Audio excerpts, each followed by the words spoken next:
오늘 우리에게 주시는 말씀 전도서 10장 1절에서 11절까지 말씀입니다. 전도서 10장 1절에서 11절 화면을 보시면서 한 절씩 교도하겠습니다. 죽은 파리들이 향기름을 악취가 나게 만드는 것 같이 적은 우매가 지혜와 존귀를 난처하게 만드느니라. 지혜자의 마음은 오른쪽에 있고 우매자의 마음은 왼쪽에 있느니라. 우매한 자는 길을 갈 때에도 지혜가 부족하여 각 사람에게 자기가 우매함을 말하느니라. 주권자가 내게 분을 일으키거든 너는 제자리를 떠나지 말라.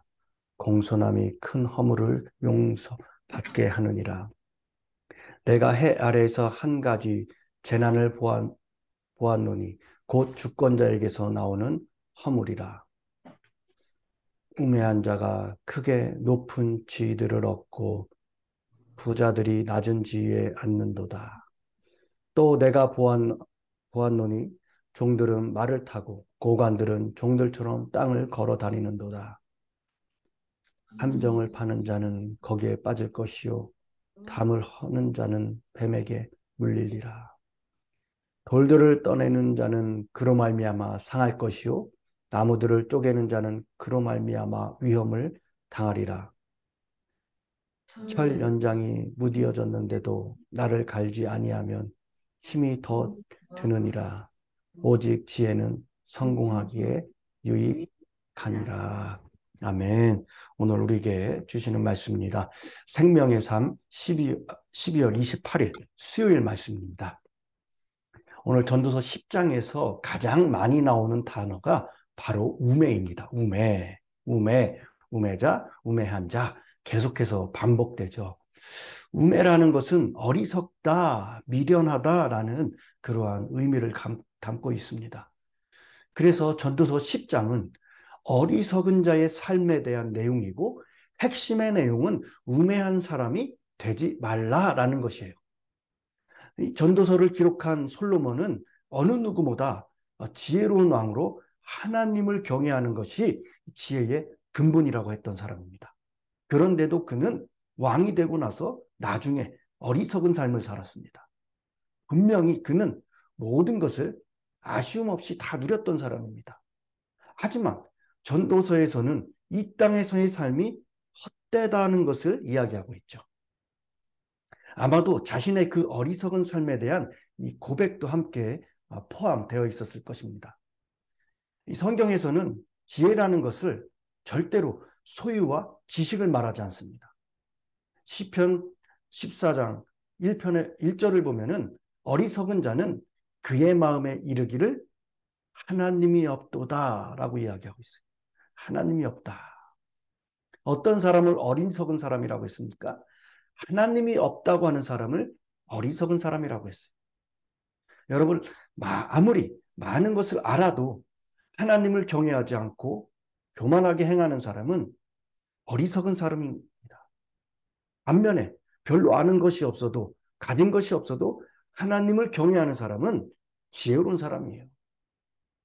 이렇게 성경에서는 어리석은 사람과 지혜로운 사람을 하나님과의 이 관계로 구분하고 있습니다. 오늘 말씀에서 어떤 사람을 그럼 어리석은 사람이라고 했습니까? 1절에 보면은 죽은 파리들이 향기름을 악취가 나게 만드는 것 같이 적은 우매가 지혜와 존귀를 난처하게 한다라고 하고 있죠. 파리 몇 마리가 냄새를 맡고 향기름 통에 구멍을 비집고 들어갔습니다. 들어가기는 쉽죠. 그러나 나오기는 쉽지 않습니다. 결코 나올 수가 없어요. 결국 그 속을 맴돌다 다니다가 그 기름에 빠져 죽게 됩니다. 자연히 시간이 지나면서 썩게 되죠. 그리고 귀한 그 향기름마저 버리게 됩니다. 우리 음식에 여러분 파리가 빠지면 음식 전체를 버려야 할 때가 있지 않습니까? 마찬가지로 이 적은 우매가 지혜와 존귀로 패할 수 있다는 거예요. 죽은 파리는 아주 하찮은 것입니다. 그에 비하면 향기름은 아주 소중한 거예요. 그런데 죽은 파리 한 마리가 아무리 하찮아도 이 소중한 향기름을 악취가 나게 만들 수 있는 거예요. 성경을 보면 우리 인간과 세상의 죄가 어떻게 들어왔습니까? 무슨 큰 사건이 있던 것이 아닙니다. 적은 것 하나, 하와 한 사람이 이 뱀의 꼬임에 넘어갔기 때문에 그랬어요. 아이도 마찬가지입니다. 처음에 충성스러운 부하 우리아를 죽인 것이 아닙니다. 처음에는 우리아의 아내를 보고 생긴 그 욕심 때문에 그런 거예요. 오늘 1절이 바로 그런 내용입니다. 메시지라는 성경 번역에는 향수에 죽은 파리가 있으면 그 안에 악취가 나듯 작은 어리석음 때문에 많은 지혜가 썩어버린다라고 그렇게 번역을 하고 있어요. 여러분, 이스라엘 백성이 이 여리고성을 점령할 때 한번 생각해 보시기 바랍니다. 저들은 하나님이 주신 지혜로 크고 견고한 여리고성을 쉽게 함락했습니다. 그래서 이스라엘 백성은 주변에 있는 무족속 가운데 존귀를 받게 되었습니다. 그런데 이스라엘 백성 가운데 죽은 발이 한 마리가 있었습니다. 누구였습니까? 아간입니다. 그는 어리석었어요. 하나님의 명령을 어기고 전리품 가운데 일부를 숨겼습니다. 많은 것도 아니에요. 적은 전리품을 자기가 차지하겠다고 숨긴 겁니다. 그러나 어떻게 되었습니까?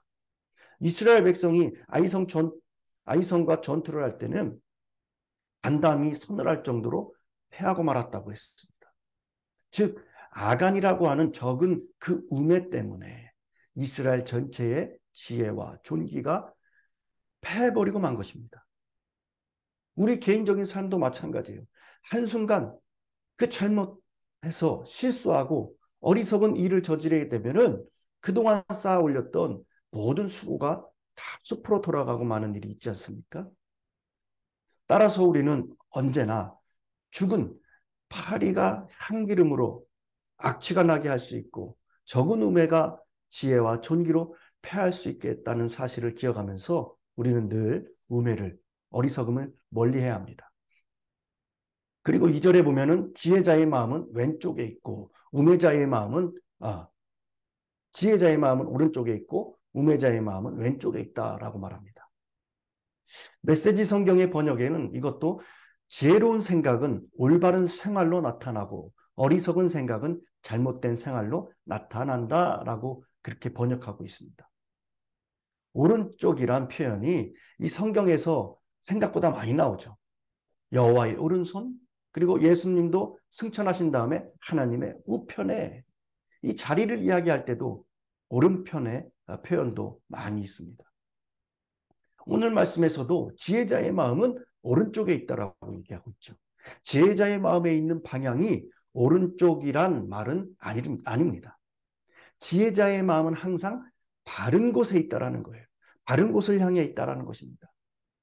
고대 히브리인들에게 보통 오른쪽은 의, 능력, 보호 등을, 그리고 왼쪽은 불의, 연약함 등을 상징합니다. 따라서 지혜로운 사람의 마음은 바른 쪽으로 쏠리지만은 어리석은 사람의 마음은 그릇된 쪽으로 치우친다라는 그런 의미입니다. 또한 성경에서도 오른쪽은 하나님께서는 힘이며 권위를 의미하고 있어요. 그래서 오른쪽은 좋은 쪽, 오른쪽은 지혜로운 쪽을 이야기하고 있죠. 선하고 바르고 옳다라는 그런 방향을 의미하고 있습니다. 여러분, 나무는 해가 있는 쪽으로 기울어집니다. 뿌리는 물이 있는 곳으로 뻗어나가게 되고 있어요. 이렇듯 좋고 유익한 곳으로 오른편이라고 하는 것은 바른 일, 옳은 일을 의미하고 왼편은 그릇된 일, 잘못된 일을 의미하고 있습니다. 지혜자의 마음은 오른편에 있다고 했습니다. 그래서 내가 이 일을 하는 것이 바른 것인가? 이렇게 하면 하나님이 기뻐하실까? 마음이 늘 거기에 있다는 거예요. 어리석은 사람은 그런 것에 관심이 없습니다. 그저 나만 즐기면 되는 거예요. 내 육신만 즐거우면 되는 것입니다. 여러분의 마음은 지혜자의 마음이 되시길 바랍니다. 늘 그래서 하나님의 선하신 오른팔에 붙들림 받는 지혜로운 여러분의 마음이 되시기를 간절히 축원합니다. 예수님이 다시 오실 때 양들은 오른편에 두신다고 했어요. 왼편에는 염소를 두신다고 했습니다. 오른편에 있는 양은 누구를 의미합니까? 올바른 일을 한 의인들. 그러나 왼편에 있는 염소들은 바르지 못한 그릇된 잘못된 일은 한 악인들을 의미하고 있습니다. 선인과 악인의 구별점은 오른편, 왼편인 거예요. 말씀에 순종하면 오른쪽, 불순종하면 왼편. 여러분 자신의 이 선택에 의하여 그 결과는 하늘과 땅의 차이가 됩니다. 아브라함이 조카 롯에게 이 선택의 우선권을 주는 장면이 창세기 13장에 나오죠. 내 앞에 온 땅이 있지 아니하냐? 나를 떠나라. 내가 좌하면 나는 우를 하고 내가 우하면은 나는 좌를 하겠다. 롯은 안목의 정욕을 따라서 소돔을 선택을 했죠. 그 결과 그는 멸망의 땅, 저주의 땅에서 아내를 잃는 비극도 겪게 됩니다. 이 좌우를 잘 선택해야 돼요. 부부도 선택입니다. 종교도 선택입니다. 내 인생의 모든 결정은 이 선택에 의해서 이루어지는 거예요. 하나님의 사람들은 언제나 여러분 하나님이 기뻐하시는 쪽으로 선택해야 됩니다. 교회 중심으로 신앙을 중심으로 선택을 해야 돼요. 무엇을 하더라도 신앙을 생각하며 주님을 생각하며 선택하는 일에 분명히 하나님이 축복하십니다. 그러나 우매자는 항상 왼쪽이에요. 반대편입니다. 어떻게 하면 악을 행할까? 어떻게 하면 부정을 저지를까 생각을 하죠. 이런 사람을 우매한 자다라고 이야기하고 있습니다. 항상 모든 일에 어리석음을 보여요. 항상 그래서 비판적이고 부정적이고 어두워서 망할 것을 생각하고 망할 길을 갑니다. 그런데 지혜로운 자, 좁더라도 의의 길, 생명의 길을 선택한다는 거죠. 성경에 이 성공적인 삶을 살아낸 사람들은 모두 다 오른쪽, 즉 하나님이 기뻐하시는 방향의 선택으로 바른 선택을 한 사람들입니다. 이렇듯 오늘 말씀에 오른쪽에 하나님에게 마음을 두는 자는 지혜로운 자임을 기억하시고 여러분들 하나님이 기뻐하시는 방향으로 그렇게 걸어가시길 바랍니다. 세상이 아무리 불합리하고 거꾸로 간다 하더라도 세상이 아무리 죄가 선이 된다고 말하여도 우리는 그리스도인들 하나님을 믿기 때문에 왼편이 아닌 하나님이 기뻐하시는 오른편을 선택하시는 오늘 하루의 삶이 되기를 간절히 축원합니다.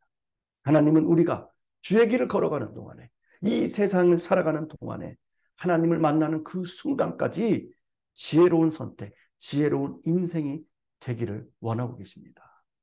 오늘 하루도 우매자로 미련하고 악한 길이 아닌 죽은 파리의 부정함이 아닌 참 하나님을 경외하는 지혜자로 살아내시는 저와 여러분이 되시기를 간절히 축원합니다. 기도하겠습니다. 사랑의 하나님 감사합니다. 오늘도 저희들에게 귀한 하루 허락하여 주시고 하루의 시작을 말씀과 기도와 찬양으로 주 앞에 우리의 마음을 무릎을 꿇고 기도하게 하시는 애 감사드립니다. 하나님 아버지 잘 먹고 잘 사는 것이 우리의 인생의 목적이 되지 않게 하여 주옵시고 못 사는 것에서 벗어나는 것이 오늘 하루를 열정으로 사는 이유가 되지 않게 하여 주시옵소서. 이 땅을 밟고 살아가는 일상 가운데도 하늘의 지혜를 사모하게 하시고 말씀대로 하나님을 경외하며 그 경외함 가운데 주시는 분별함을 통하여서 늘 지혜자로 살아낼 수 있는 우리 모두가 될 수 있도록 주님 축복하여 주시옵소서.